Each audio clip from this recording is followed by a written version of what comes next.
ആറ്റുകാൽ ദേവിക്ക് പൊങ്കാല അർപ്പിച്ച ശേഷം നടി ചിപ്പിയും ഒപ്പം ഗായിക രാജലക്ഷ്മിയും സി മലയാളം ന്യൂസിനൊപ്പം ചേരുന്നു. ഞാൻ എന്ത് ചോദിക്കണമെന്ന് എനിക്ക് തന്നെ അറിയില്ല, ചേച്ചിക്ക് പറയാം. എനിക്ക് എന്താ പറയുക, ഈ വർഷം ഇപ്പോൾ പൊങ്കാല ഇട്ടു, എല്ലാം കഴിഞ്ഞു. ഇനി നിവേദിക്കാനായിട്ട് വെയിറ്റ് ചെയ്യുന്നു.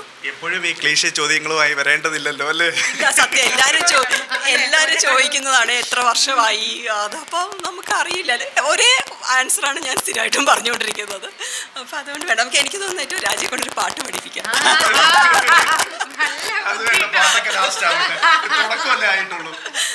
ചിപ്പി പോയിന്റും ഒന്നും വേണ്ട, ഇവരാണ് ഇതിൻ്റെ പിന്നിലെ ആളുകൾ കേട്ടോ.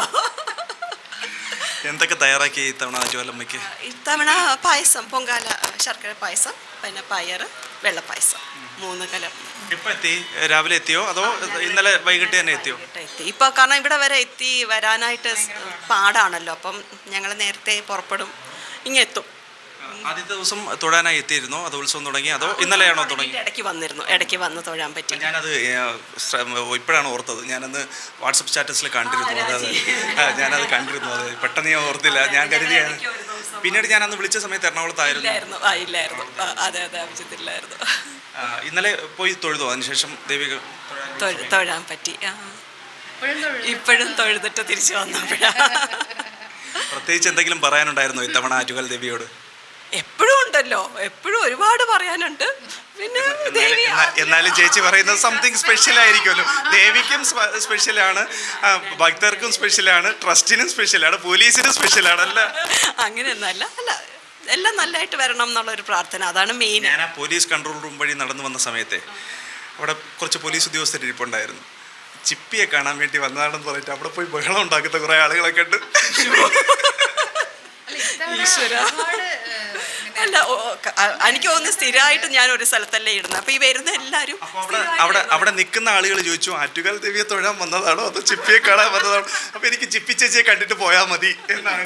അയ്യോ, കുറെ പേര് വന്നു, കാണാൻ വന്നായിരുന്നു ഇവിടെ. അതിലേറ്റവും നമുക്ക് സന്തോഷം ചേച്ചി ഇപ്പം ബ്രാൻഡ് അംബാസിഡർ എന്നൊക്കെ വിശേഷിപ്പിക്കുന്നു. പക്ഷെ അതല്ല, പക്ഷെ അപ്പൊ ഞാൻ പറയണത് അതിന് ഏറ്റവും ആപ്റ്റ് ആയിട്ടുള്ള ഒരു അമ്മയുടെ, ഞാൻ കണ്ടിരിക്കണേൽ അമ്മയുടെ ഏറ്റവും ഒരു വലിയ ഭക്തിയാണ്. തീർച്ചയായിട്ടും അത് വളരെ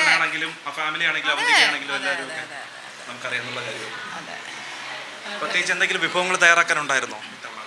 ഇല്ല, 3 കലം അത് തന്നെയായിരുന്നു. ഫാമിലി മെമ്പേഴ്സിന് വേണ്ടിയിട്ട് അങ്ങനെയുള്ള സ്പെഷ്യൽ പ്രാർത്ഥനയല്ലേ. ഇപ്പൊ ഞാൻ വരുന്നു എന്നല്ലേ ഉള്ളൂ. അപ്പൊ എല്ലാവർക്കും കൂടെയുള്ള പ്രാർത്ഥനയിലാണ് ഇടുന്നത്, എനിക്ക് മാത്രമല്ല. കഴിഞ്ഞ കൊല്ലം നമ്മൾ തുടരും സിനിമയുടെ വിശേഷങ്ങളായിരുന്നു പറഞ്ഞിരുന്നത്. അതിന് മുന്നേ സാന്ത്വനമായിരുന്നു. ഇത്തവണ എന്താണ്? ഇത്തവണ എന്താ പറയുക, പണിപ്പുരയിലാണെന്നൊക്കെ പറയുന്ന പോലെ അപ്പം നടക്കുന്നേ ഉള്ളൂ ഡിസ്കഷനൊക്കെ. അല്ല, ഞാനിങ്ങനെ കഴിഞ്ഞ തവണ നമ്മൾ ഒരുമിച്ചിരുന്ന് ഞങ്ങൾ ഒരുമിച്ചിരുന്ന് പൊങ്കാലയിടുമ്പോൾ ചേച്ചി തുടരുമിന് വേണ്ടി പ്രാർത്ഥിക്കുന്നുണ്ട്, ഞാനും പ്രാർത്ഥിക്കുന്നുണ്ട്. ചേച്ചി നമ്മൾ പറയുന്നുണ്ട്. പക്ഷെ അതിൽ പാടുന്ന ഞാൻ അപ്പം വിചാരിച്ചിട്ടേ ഇല്ല. ഇത്തവണ വരുമ്പോൾ അതിൻ്റെ ഭാഗം ആവാൻ എനിക്കും പറ്റി. അതിൻ്റെ ഒരു സക്സസ്, അതിൻ്റെ സന്തോഷം ചേച്ചിക്ക് ഉണ്ടല്ലേ ഇത്തവണ പൊങ്കാലയിട്ടപ്പോൾ. പുതിയ പ്രോജക്ട്സ് ഒക്കെ എന്താണ് ചേച്ചി രണ്ടുപേരുടെ? ചേച്ചി പറയൂ. ചേച്ചിയുടെ സിനിമയുടെ പണിപ്പുരയിലാണെന്ന് പറഞ്ഞു അല്ലേ? അത് തന്നെയാണ് സിനിമയുടെ. ഇപ്പം ലാലേട്ടൻ, തരുൺ മൂർത്തി സിനിമ അനൗൺസ് ചെയ്തിട്ടുണ്ട്. അപ്പം അതിൻ്റെ കാര്യങ്ങളൊക്കെ നടക്കുന്നുണ്ട്. ഒന്നും അങ്ങനെ അല്ലാതെ പറയാനായിട്ടില്ല. തുടരും സിനിമയ്ക്ക് നമുക്കൊരു 2ാം ഭാഗം പ്രതീക്ഷിക്കാമോ? തുടരും 2ാം ഭാഗം ആയിരിക്കില്ല എന്ന് തോന്നുന്നു. പക്ഷെ മലയാളി പ്രേക്ഷകർ ഒന്നടങ്കം ഏറ്റെടുത്തൊരു സിനിമയായിപ്പോൾ എത്ര കണ്ടു കഴിഞ്ഞാലും മതി വരാത്ത ലാലേട്ടൻ്റെ ഓരോ സീക്വൻസ് ആണെങ്കിലും, ക്യാമറ ആണെങ്കിലും, മ്യൂസിക് ആണെങ്കിലും, BG ആണെങ്കിലും, പാട്ടാണെങ്കിലും, അങ്ങനെ അക്ഷരാർത്ഥത്തിൽ ഞെട്ടിച്ച് കളഞ്ഞൊരു സിനിമയായി. സത്യം എല്ലാവരും അത് അത്രയും സത്യം. പ്രൊമോഷൻ്റെ ടൈമിലൊക്കെ ഞാൻ ഒരുപാട് വീഡിയോസൊക്കെ കണ്ടിരുന്നു. എനിക്കപ്പോൾ മനസ്സിലായി എത്രത്തോളം ഒരു ഇൻവോൾവ്മെന്റ് എല്ലാവരുടെയും ഭാഗത്തു നിന്നുണ്ട്. ടീം വർക്ക് ആണല്ലോ. ശരിയായി, ടീം വർക്ക് ആയിരുന്നു. എല്ലാവരും ഓരോരുത്തരും അതിൽ വർക്ക് ചെയ്ത് എല്ലാവരും ഈ പറഞ്ഞ നമ്മൾ 100% ഇടാന്ന് പറഞ്ഞില്ലേ, അങ്ങനത്തെ ഒരു പ്രോജക്റ്റ് ആയിരുന്നു അത്. പിന്നെ ദൈവാധീനം എല്ലാം ഒത്തുവന്നു, എല്ലാം നന്നായിട്ട് വന്നു. അപ്പം എല്ലാം ഒരു ദൈവാധീനം അതിൻ്റെ പുറകിൽ വേണം, എന്നാലും ഇതെല്ലാം ശരിയാവുള്ളൂ. അപ്പം എന്തായാലും ആറ്റുകാൽ ദേവിയുടെ അനുഗ്രഹമായിരിക്കാം ഒരു പക്ഷേ. നമ്മൾ എല്ലാവരെയും പ്രാർത്ഥനയില്ലേ, എൻ്റെ മാത്രമല്ലല്ലോ, അതിൽ വർക്ക് ചെയ്ത ഓരോരുത്തരും പ്രാർത്ഥിക്കല്ലേ. അപ്പോൾ അത് ചേച്ചിയുടെ ഒരു പ്രത്യേക പ്രാർത്ഥനയാണ്. അതെനിക്കറിയാം. ഞാൻ ചേച്ചിയുടെ കൂടെ സഹായിക്കാൻ അഭിരാമേട്ടൻ വന്നിരുന്നോ? പൊങ്കാല സഹായമായിട്ടുണ്ട് തീർച്ചയായിട്ടും. പിന്നെ അബ്രാം നമ്മുടെ ഇതിന്റെ ഒരുക്കങ്ങളൊക്കെ ഉണ്ടല്ലോ, അതൊക്കെ സെറ്റ് ചെയ്യാനായിട്ടുണ്ടായിരുന്നു. അല്ല എല്ലാവരും അതെ, എല്ലാവരും ഒരു പിന്നണിയിലുണ്ട്. അവരൊക്കെ വരാറില്ല ഇങ്ങോട്ട്, പിന്നെ തിരക്കും ഒക്കെ അല്ലേ, അപ്പൊ അതുകൊണ്ട് വരാറില്ല.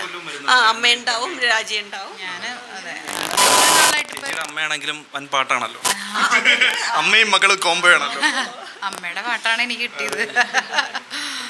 ഇനിയും 100 വർഷങ്ങൾ പൊങ്കാല ഇട്ടുകൊണ്ട് ആറ്റുകാൽ സന്നിധിയിലെത്താൻ കഴിയട്ടെ എന്ന് ആത്മാർത്ഥമായി ആഗ്രഹിക്കുന്നു, ആശംസിക്കുന്നു. പൊങ്കാല ആശംസകൾ. Thank you so much.